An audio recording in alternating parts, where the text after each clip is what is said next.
Student, welcome to Ashwini tutorials. आपण start करतोय practice set 1.5. आपला चॅप्टर फर्स्ट सुरू आहे linear equation in two variables. आपला हा लास्टचा प्रॅक्टिस सेट सुरू आहे. याच्यापूर्वी 4 प्रॅक्टिस सेट झालेले आहेत. जर तुम्ही बघितले नसतील तर डिस्क्रिप्शन मध्ये लिंक दिली आहे, जाऊन चेक करा. बघा फर्स्ट क्वेश्चन या ठिकाणी काय दिलेला आहे. Two numbers differ by 3. The sum of twice the smaller number and thrice the greater number is 19. Find the numbers. म्हणजे आपल्याला नंबर्स फाइंड आउट करायचे आहेत.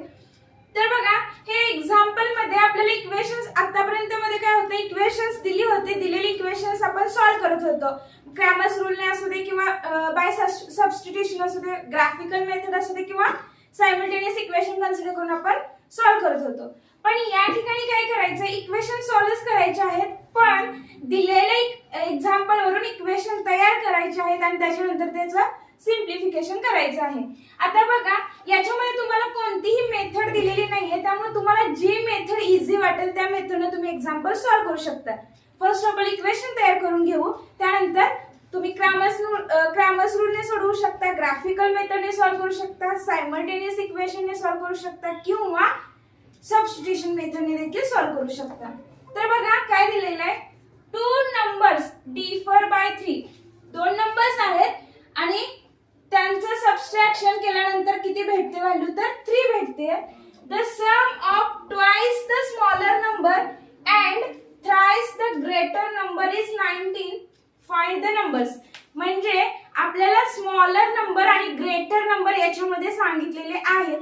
तर आपण फर्स्ट ऑफ ऑल काय कन्सिडर करायचं, लेट किंवा कन्सिडर म्हणा x be the greater number and y be the smaller number. त्याच्यानंतर कंडिशन काय तयार झालेत बघा. पहिली कंडिशन आहे टू नंबर्स डिफर बाय 3. मग आपण म्हणणार according to first condition, according to first condition काय ना, टू नंबर्स डिफर बाय 3 म्हणजे x minus y is equal to 3. This is the equation number first झालं. त्याच्यानंतर काय सांगितले बघा, the sum of twice the smaller number. Smaller नंबरची twice and greater नंबरची थ्राइस केल्यानंतर मिळणारी सम ही 19 आहे. आता स्मॉलर नंबर कोणता आहे आपला, तर y be the smaller number and x be the greater number. मग काय सांगितलंय, the sum of twice the smaller number, twice the smaller number and thrice the greater number is 19. thrice the greater number is 19. हे झाले equation second. याला तुम्ही इथे म्हणायचं according to second condition.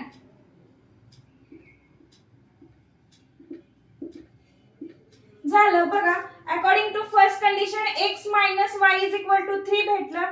According to second condition 3x plus 2y is equal to 19. दोन equations मिळाली. आता नेहमीप्रमाणे आपण खाली सॉल्व्ह करायचं. बघा मी फर्स्ट इक्वेशनला मल्टिप्लाय करते 2 ने. Multiply equation first by 2. Then काय भेटते बघा, 2x minus 2y is equal to 6. This is the equation number 3. आता इक्वेशन सेकंड आणि इक्वेशन 3 मध्ये बघा, y चा कोएफिशिएंट 2 आहे, y चा कोएफिशिएंट 2 आहे. दोन्हीचे सिम्बॉल्स किंवा साइन्स हे डिफरंट आहेत आणि जर डिफरंट साइन्स असतील तर ऍडिशन करायची. मग म्हणू शकता adding equation second and third. Equation second आहे 3x plus 2y is equal to 19. 2x minus 2y is equal to 6. आपल्याला ऍडिशन करायचे आहे. प्लस 2y ला minus 2y get cancel.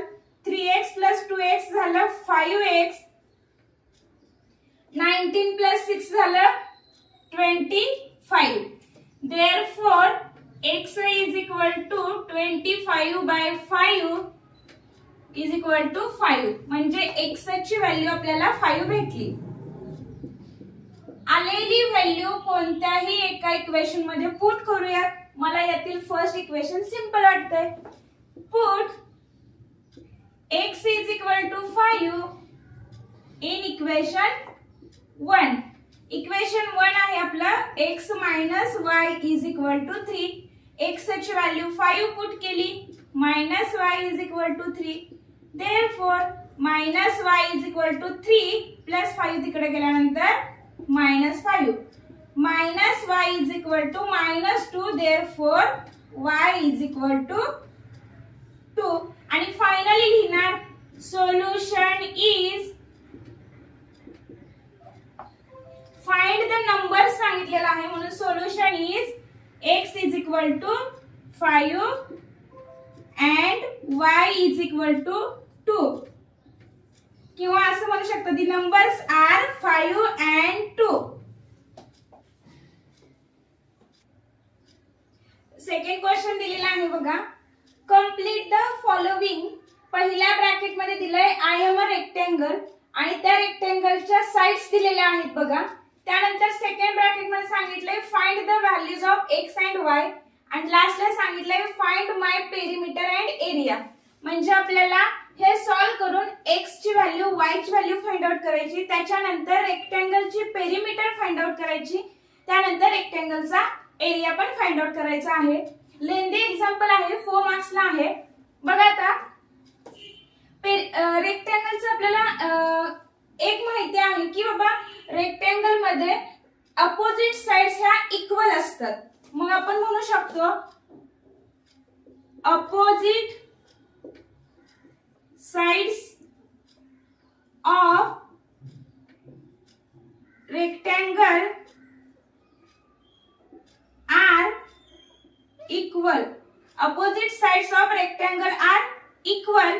Therefore काय येणार बघा 2x प्लस y प्लस 8 याची opposite side ही आहे. Therefore 4x minus y equation number 1 म्हणू शकता. आणि 2y is equal to x plus 4.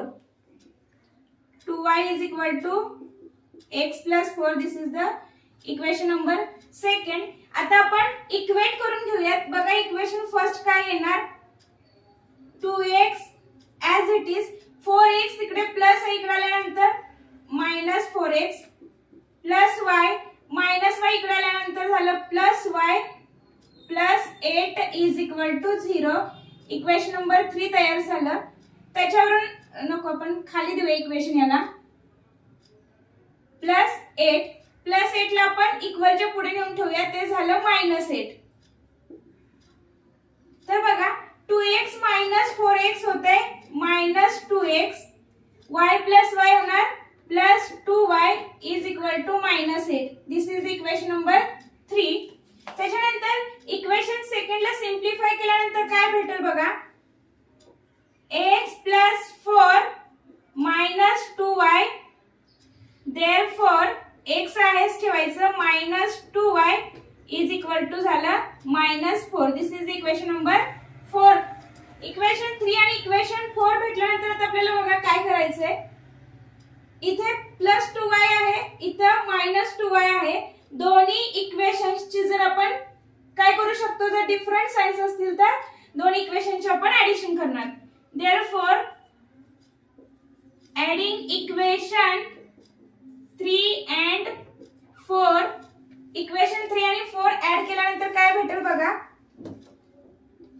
Minus 2x plus 2y is equal to minus 8 आणि x minus 2y is equal to minus 4. Addition केली plus 2y ला minus 2y निघून गेला.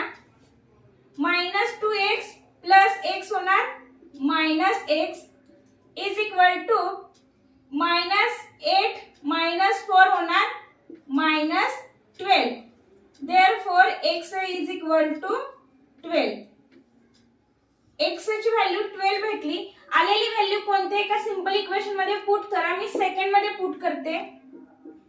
Put x is equal to 12 in equation second equation काय आहे बघा, किंवा आपण फोर्थ नंबर म्हणूया, सिम्प्लिफाय केलेलं आहे इक्वेशन, फोर्थ मध्ये पुट करूया बघा. x minus 2y is equal to -4, therefore 12 minus 2y is equal to -4, minus 2y is equal to -4, इकडचं +12 तिकडे गेल्यानंतर -12 होणार, -2y is equal to -4 -12 झालं -16, therefore y is equal to 16/2 होणार, म्हणजेच 8 येणार. निगेटिव्ह साइन निघून जाऊन पॉझिटिव्ह तयार होते. y ची व्हॅल्यू भेटली आपल्याला 8. आता बघा x व्हॅल्यू आणि y व्हॅल्यू आपण फाइंड आउट केली, म्हणजे हा ब्रॅकेट आपला इथं कंप्लीट झाला. त्याच्यानंतर सांगितलंय find my perimeter and area. आता पेरिमीटर कशी फाइंड आउट केली जाते, तर दिलेल्या रेक्टेंगलची टोटल ज्या साइड्स आहेत त्यांची ऍडिशन केली की आपल्याला पेरिमीटर फाइंड आउट होते. मग आपण काय करूया, फर्स्ट ऑफ ऑल आपल्याला एरिया पण फाइंड आउट करायचा आहे, तर आपण पेरिमीटर अगोदर फाइंड आउट करून घेऊया.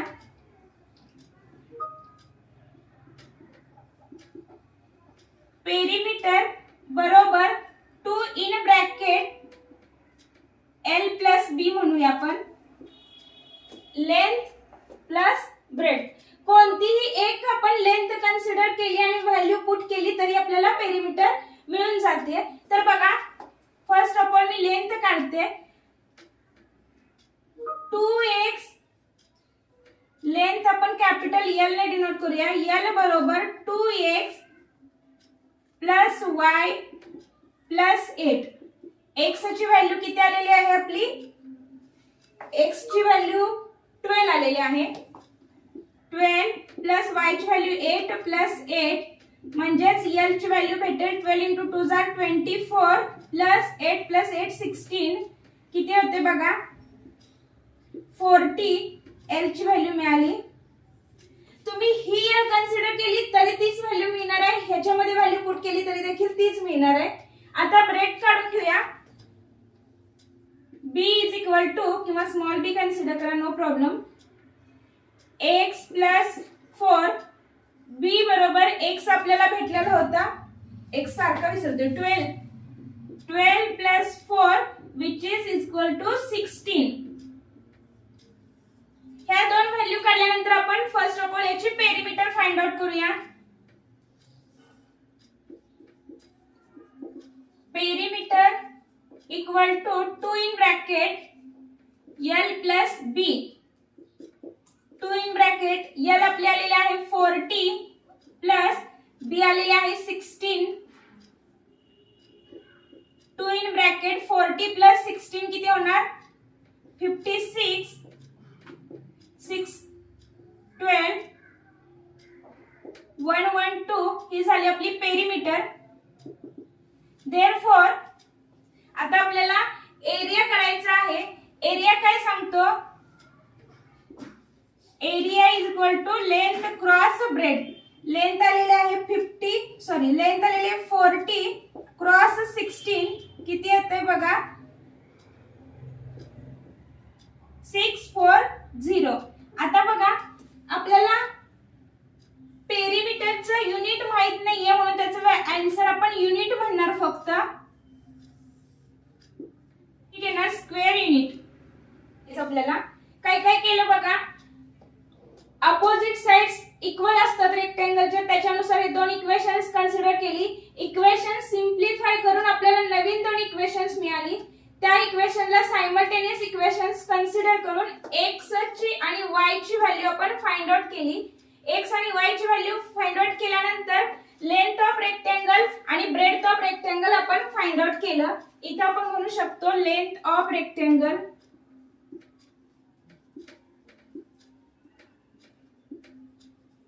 आणि इथे म्हणू शकतो breadth of rectangle.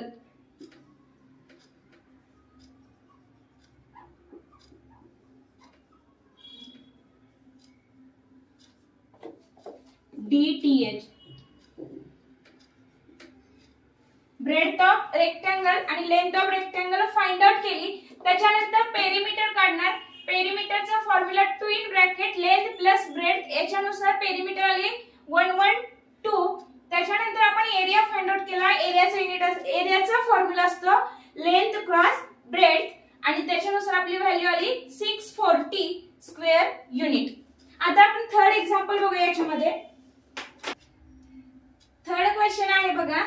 The sum of father's age and twice the age of his son is 70. If we double the age of father and add it to the age of his son, then the sum is 95. Find their present ages. Father and son चा आपल्याला present age काय आहे ते find out करायचं आहे. आपण consider करूया. Let x and y are the father's age and his son age respectively. X and y be the father's age and his son age respectively.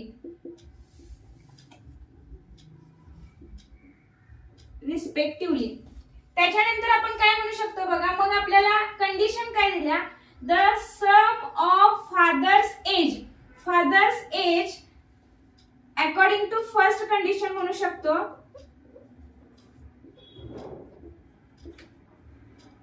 According to first condition बघा. The sum of father's age and twice the age of his son. Father's age पहिल्यांदा आहे म्हणजे x असणार आणि मुलाचं वय दुसऱ्यांदा आहे म्हणजे y आहे आणि twice the age of his son म्हणजे 2y is equal to 70. This is the equation number first. त्याच्यानंतर बघा. According to second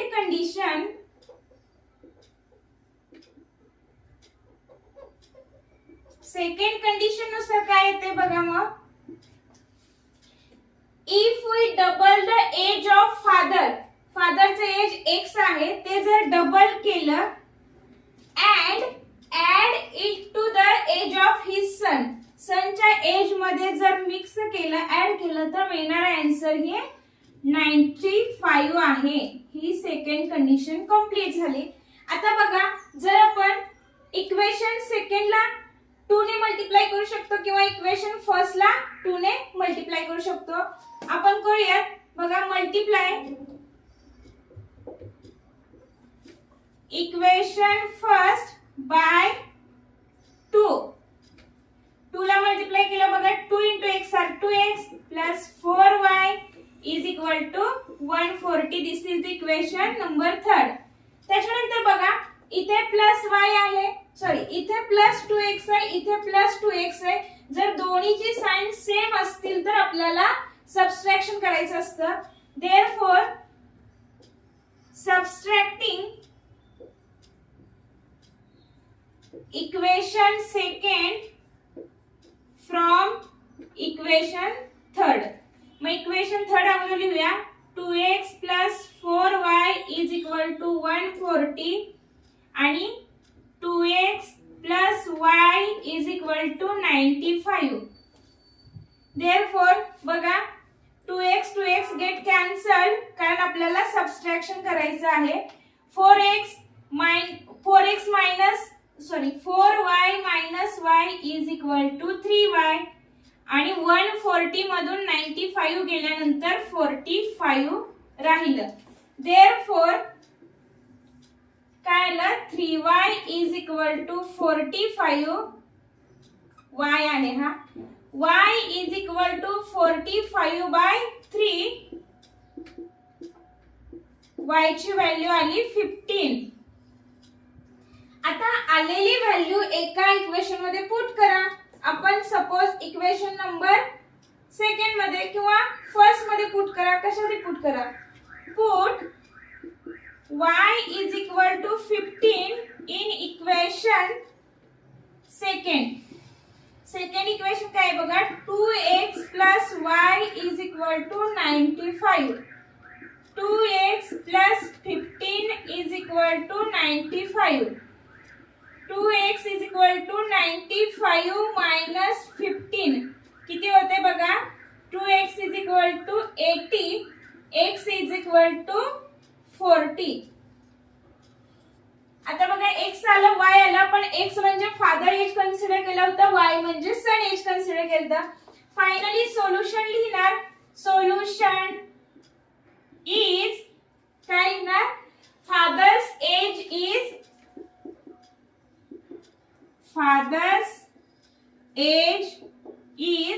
x is equal to 40 years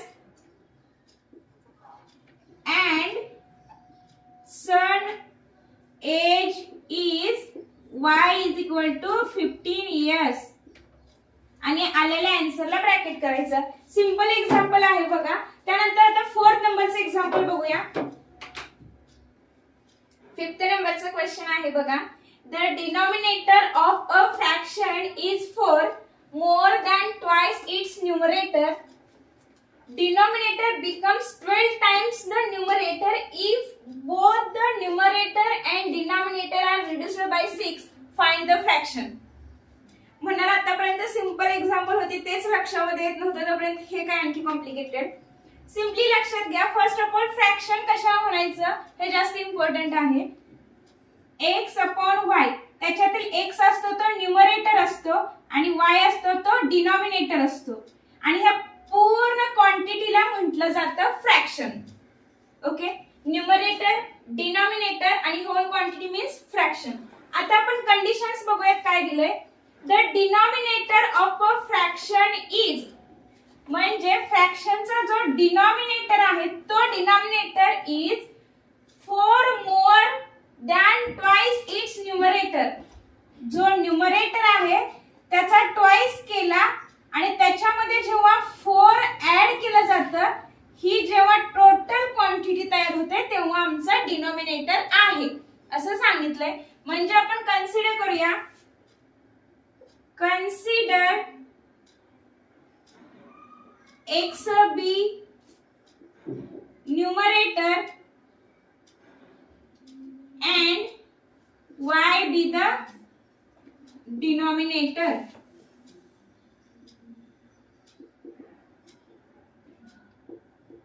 त्याच्यानंतर अकॉर्डिंग टू फर्स्ट कंडिशन किंवा सिंपली म्हणा फ्रॉम फर्स्ट कंडिशन, परत एकदा condition बघा.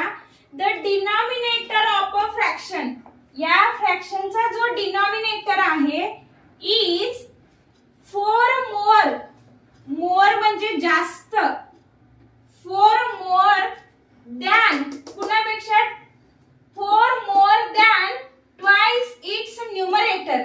Numerator जो आहे त्याचा ट्वाइस केला, म्हणजे ही कंडिशन अशी झाली. 2x + 4 जेव्हा ऍड केलं जातं तेव्हा आम्हाला सिंपली डिनॉमिनेटर मिळतो. दिस इज द इक्वेशन झालं. त्याला तर सिंप्लिफाय करूया. 2x इकडे आणल्यानंतर झालं -2x + y = 4. इक्वेशन नंबर 1 झालं. त्यानंतर पुढे काय सांगितले बघा. Denominator becomes 12 times the numerator. Denominator becomes 12 times numerator if, पुढे कंडिशन दिल्या, both the numerator and denominator are reduced by 6. लगेचच प्रश्न चेंज झाला बघा. जो फ्रॅक्शन आहे त्याच्यातील न्यूमरेटर आणि त्याच्यातील डिनॉमिनेटर 6 ने रिड्यूस करायचं आहे. म्हणजे तुमचा जो न्यूमरेटर आहे त्याच्यामधून 6 रिड्यूस करा, जो डिनॉमिनेटर आहे त्याच्यामधून 6 रिड्यूस करा. रिड्यूस केल्यानंतर काय सांगितलंय. Denominator becomes 12 times the numerator. म्हणजे हा जो डिनॉमिनेटर आहे फ्रॉम सेकंड कंडिशन, हा नवीन डिनॉमिनेटर तयार झाला. y - 6 becomes 12 times the numerator. न्यूमरेटरच्या 12 टाइम्स आहे, म्हणजे 12 इन ब्रॅकेट x - 6. सिंप्लिफाय करा. y - 6 = 12 into x. 12x minus 12 into 6 are 72. Simplify करूया. 12x इकडे आणल्यानंतर -12x plus y is equal to -72 plus 6, कारण -6 तिकडे गेल्यानंतर प्लस 6 झालं. Therefore -12x plus y is equal to किती येणार बघा. 66 -66 आलं. This is the equation number 2. Okay, आता बघा इक्वेशन फर्स्ट आणि इक्वेशन सेकंड मध्ये बघा. जर इक्वेशन फर्स्ट ला आपण 2 ने मल्टिप्लाय केलं तर इक्वेशन फर्स्ट ला आपल्याला 6 ने मल्टिप्लाय करावं लागतंय. Therefore multiply equation first by 6 ने मल्टिप्लाय करा. बघा -12x plus 6y is equal to 24 equation 3 झालं. आता इक्वेशन सेकंड आणि इक्वेशन 3 लक्षात घ्या. इथं -12x आहे, इथं -12x आहे. दोन्हीचं साइन जर सेम असेल तर आपल्याला सबट्रॅक्शन करायची असते. देअरफॉर काय म्हणणार आपण, subtracting equation 3 from equation second equation बघा. -12x plus y is equal to -66 -12x third equation plus 6y is equal to 24. Subtraction करायचे. मायनसचं इथं प्लस होतं, मग इथं मायनस आणि इथं minus. -12x plus 12x get cancelled. y -6y काय येणार बघा. -5y इज इक्वल टू 66 आणि 24 किती येणार. 70 80 90 -90 आलं. Therefore y is equal to minus निघून गेलं. 90/5 आलं.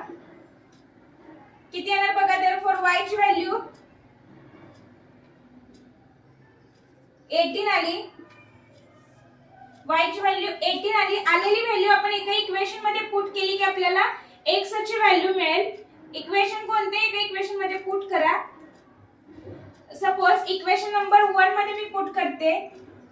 Put y is equal to 18 in equation 1 -2x plus y is equal to 4. हे इक्वेशन नंबर 1 आहे. त्यानंतर बघा मग काय येणार. -2x plus 18 is equal to 4. Therefore काय आलं. -2x plus 18 is equal to 4. -2x is equal to 4 minus 18. -2x is equal to -14. Therefore x is equal to 7. x ची व्हॅल्यू 7 आली आणि y ची व्हॅल्यू 18 आली. आपल्याला काय सांगितलेलं होतं. Find the fraction. म्हणजेच आपण काय म्हणणार. Numerator x is equal to 7 and denominator y is equal to 18. Solution is the numerator x is equal to 7 and denominator y is equal to 18. बघा आता क्वेश्चन नंबर 4 इथे कंप्लीट झाले. Question number 5 बघूयात आपण. 5th नंबरचा question आहे बघा. 2 types of boxes A and B are said to be placed in a truck having capacity of 10 tons. When 150 boxes of type A and 100 boxes of type B are loaded in the truck, its weight 10 tons. But when 260 boxes of type A are loaded in the truck, it can still accommodate 40 boxes of type B so that it is fully loaded. Find the weight of each type of box. बघा आपल्याला काय सांगितलेलं आहे. 2 boxes दिलेले आहेत. एक box आहे box A आणि बॉक्स B असे 2 बॉक्सेस आहेत आणि ते ट्रक मध्ये एका ट्रक मध्ये लोड केलेले आहेत आणि त्या ट्रकची कॅपॅसिटी ही 10 टनची आहे. तर माहितीसाठी 1 ton is equal to 1000 kg. 10 ton is equal to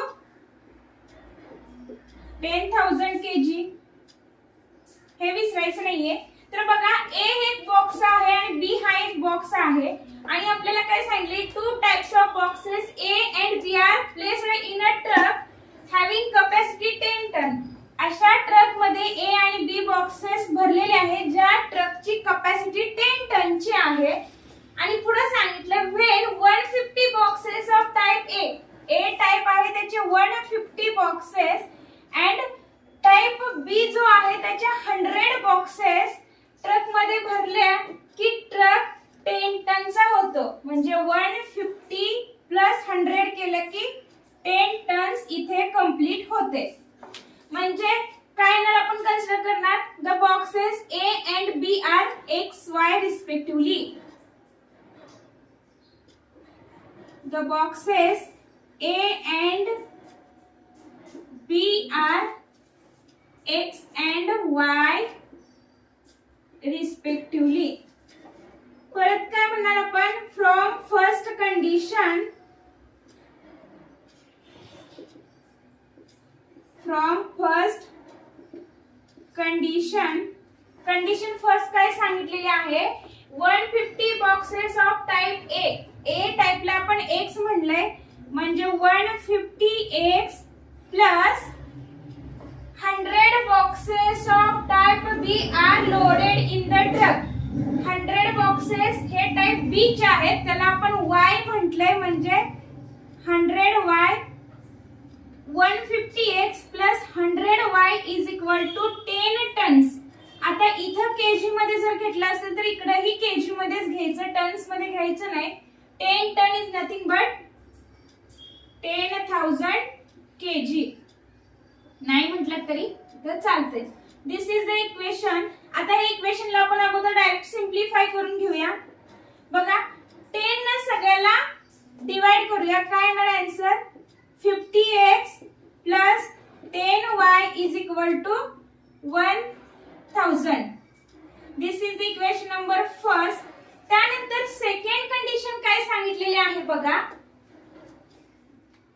but when 260 boxes of type A चे 260 boxes are loaded in the truck, it can still accommodate 40 boxes of type B. 40 boxes of type B so that it is fully loaded. म्हणजे परत 10 tonnes complete होते. म्हणजे second condition काय येणार बघा, from second condition 260x plus 40y is equal to 10,000. आता परत ह्याला आपण 10 नच डिवाइड करूया.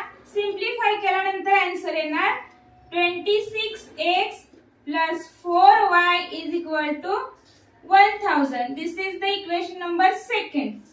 आता एक ऑब्झर्व केलं लक्षात येतंय की पुढच्या क्वांटिटी मोठ्या आहेत. तुम्ही कोणत्याही पद्धतीने एक्झाम्पल सॉल्व करू शकता. मी इथे क्रॅमर्स मेथड वापरते कारण मला जर नंबर्स मोठे वाटले तर क्रॅमर्स मेथड इझी वाटते. सो आपण क्रॅमर्स मेथडने एक्झाम्पल सॉल्व करूया. आठवते का क्रॅमर्स मेथड बघा,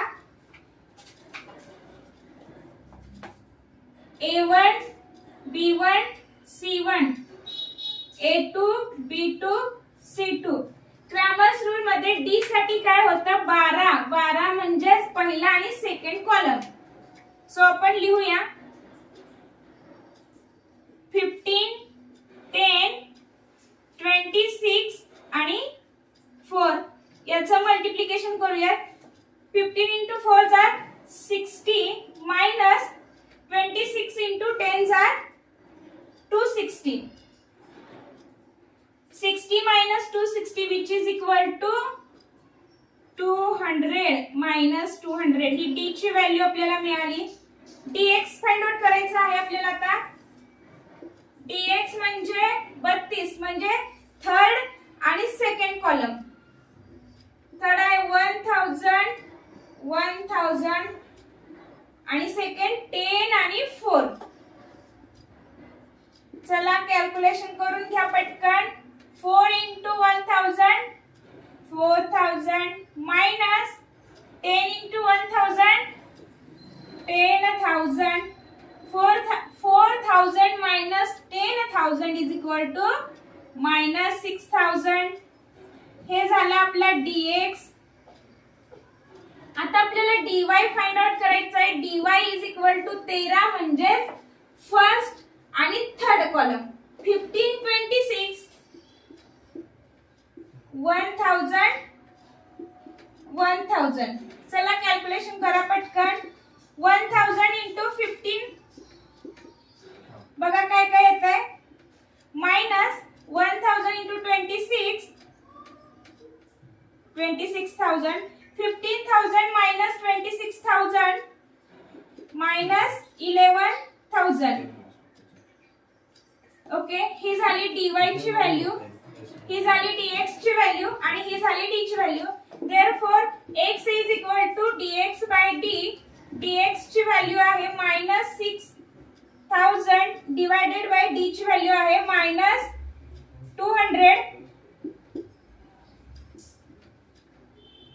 आन्सर आलं 30 आणि y is equal to dy by d. dy ची व्हॅल्यू आहे minus 11,000 divided by d again 200. 0 get cancel. किती येणार मायनस प्लस येणार कारण इथेही मायनस होता. 55 हे केजी मध्ये येणार. म्हणजेच काय लिहिणार फायनली लिहिणार सोल्युशन इज काय सांगितलं आहे. The weight of each type of box is काय म्हणणार. The weight of box A is top box A is A म्हणजे एक्स होतं 30 kg and weight of box B is 55 kg. Example एकदम simple आहे. मी Cramer's रूलने example solve करून दिला. तुम्ही ह्याला सायमल्टेनियस इक्वेशन कन्सिडर करून सॉल्व करू शकता किंवा बाय सबस्टिट्यूशन मेथडने सॉल्व करून बघा. आन्सर हेच येते. आता लास्टचा क्वेश्चन राहिलेला आहे या चॅप्टर मधील क्वेश्चन नंबर 6. तो आपण या ठिकाणी स्टार्ट करूया. लास्टचा क्वेश्चन आहे बघा या प्रॅक्टिस सेट मधील. Out of 1900 kilometer, we shall travel some distance by bus and some by aeroplane. Bus travels with average speed 60 km per hour and the average speed of aeroplane is 700 km per hour. It takes 5 hours to complete journey. Find the distance we shall travel by bus. बघा मी already example solve केलेलंच आहे. Explain करते.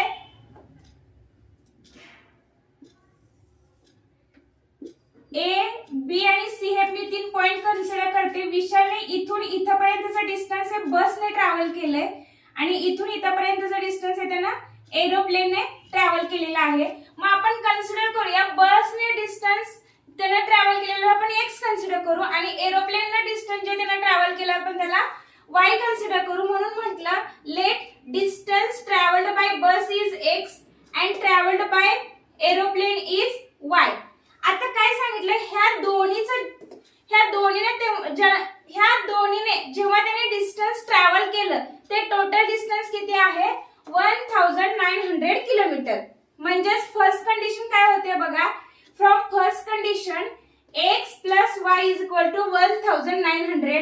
दिस is the equation number first. त्याच्यानंतर सगळ्यात important काय बघा. It takes 5 hours. त्याच्या अगोदर बघा बस travels with average speed 60 km per hour. Bus 60 km per hour आहे आणि एरोप्लेनचं स्पीड हे 700 km per hour आहे. लक्षात येते का बघा. आणि it takes 5 hours to complete journey. Find the distance we shall travel by bus. तर याच्यापैकी बसने ट्रॅव्हल केलेला डिस्टन्स तेवढा आपल्याला या ठिकाणी फाइंड आउट करायचा आहे. तर बघा सपोज हा ए आहे आणि हा आहे तो बी आहे आणि आपल्याला टोटल सांगितलेलं आहे की जे स्पीड दिलेलं आहे ते आपल्याला सांगितलेलं आहे 60 किलोमीटर पर आवर. कशाचं? तर बसचं सांगितलेलं आहे आणि 700 किलोमीटर पर आवर सांगितलेलं आहे आपल्याला एरोप्लेनचं. तर लक्षात घ्या एक फॉर्म्युला आहे speed is equal to distance by time. मग speed is equal to distance आपण बसचं डिस्टन्स x कन्सिडर केलंय त्याचा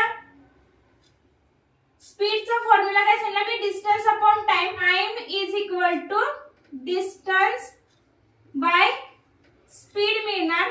मग डिस्टन्स आपल्याला x दिलेला आहे आणि स्पीड बसचा आहे ते 60 आहे म्हणून इक्वेशन x बाय 60 केलं प्लस डिस्टन्स आपल्याला एरोप्लेनचं दिलेलं आहे y, therefore y by speed दिलेला आहे 700 which is equal to total time दिलेला आहे आपल्याला 5 आवर्स. ते झालं आपले इक्वेशन. आता त्या इक्वेशनला आपण सिम्प्लिफाय केलं. या ठिकाणी मी 10 ने मल्टिप्लाय केलं त्याला. म्हटल्यानंतर x by 6 plus y by 70 is equal to 50 आलं. त्याच्यानंतर आपण या इक्वेशनला सिम्प्लिफाय केलं. 70 into x plus 6 into y divided by 70 into 6 420 झालं which is equal to 50.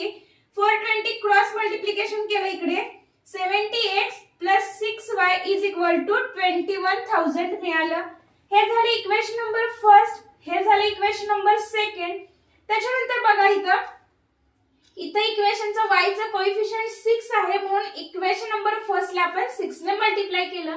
Multiply equation 1 by 6 answer काय येणार 6x plus 6y is equal to 1900 into 6 चा answer येतं 11,400.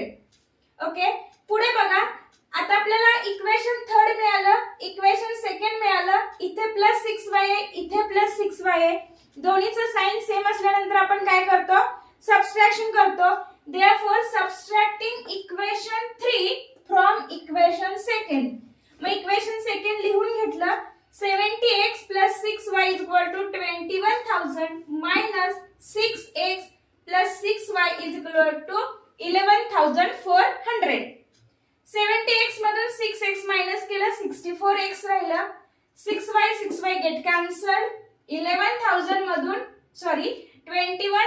मधून 11,400 मायनस केलं 9,600 राहिलं. therefore x is equal to 9,600 मल्टिप्लिकेशनचं 64 divide ला आलं. कॅल्क्युलेशन केलं x चा आन्सर आला 150. आपल्याला काय फाइंड करायचं सांगितलं distance travelled by bus. therefore finally distance traveled by bus is 150 kilometre. सगळ्यात इम्पॉर्टंट या एक्झाम्पल मध्ये काय समजून घ्यायचं आहे तर स्पीडचा फॉर्म्युला आहे डिस्टन्स अपॉन टाइम आणि आता आपल्याला टाइम फाइंड आउट करायचं आहे. therefore time is equal to distance upon speed केलं आणि त्याच्यानुसार हे एक्झाम्पल सॉल्व्ह केलं. या ठिकाणी आपला प्रॅक्टिस सेट 1.5 कंप्लीट झालेला आहे. Linear equation in two variable हा कंप्लीट चॅप्टर आपण सॉल्व्ह केलेला आहे. यानंतर आपण आता नेक्स्ट चॅप्टर सुरू करतोय क्वाड्रॅटिक इक्वेशन. थांबूया इथेच. थँक्यू.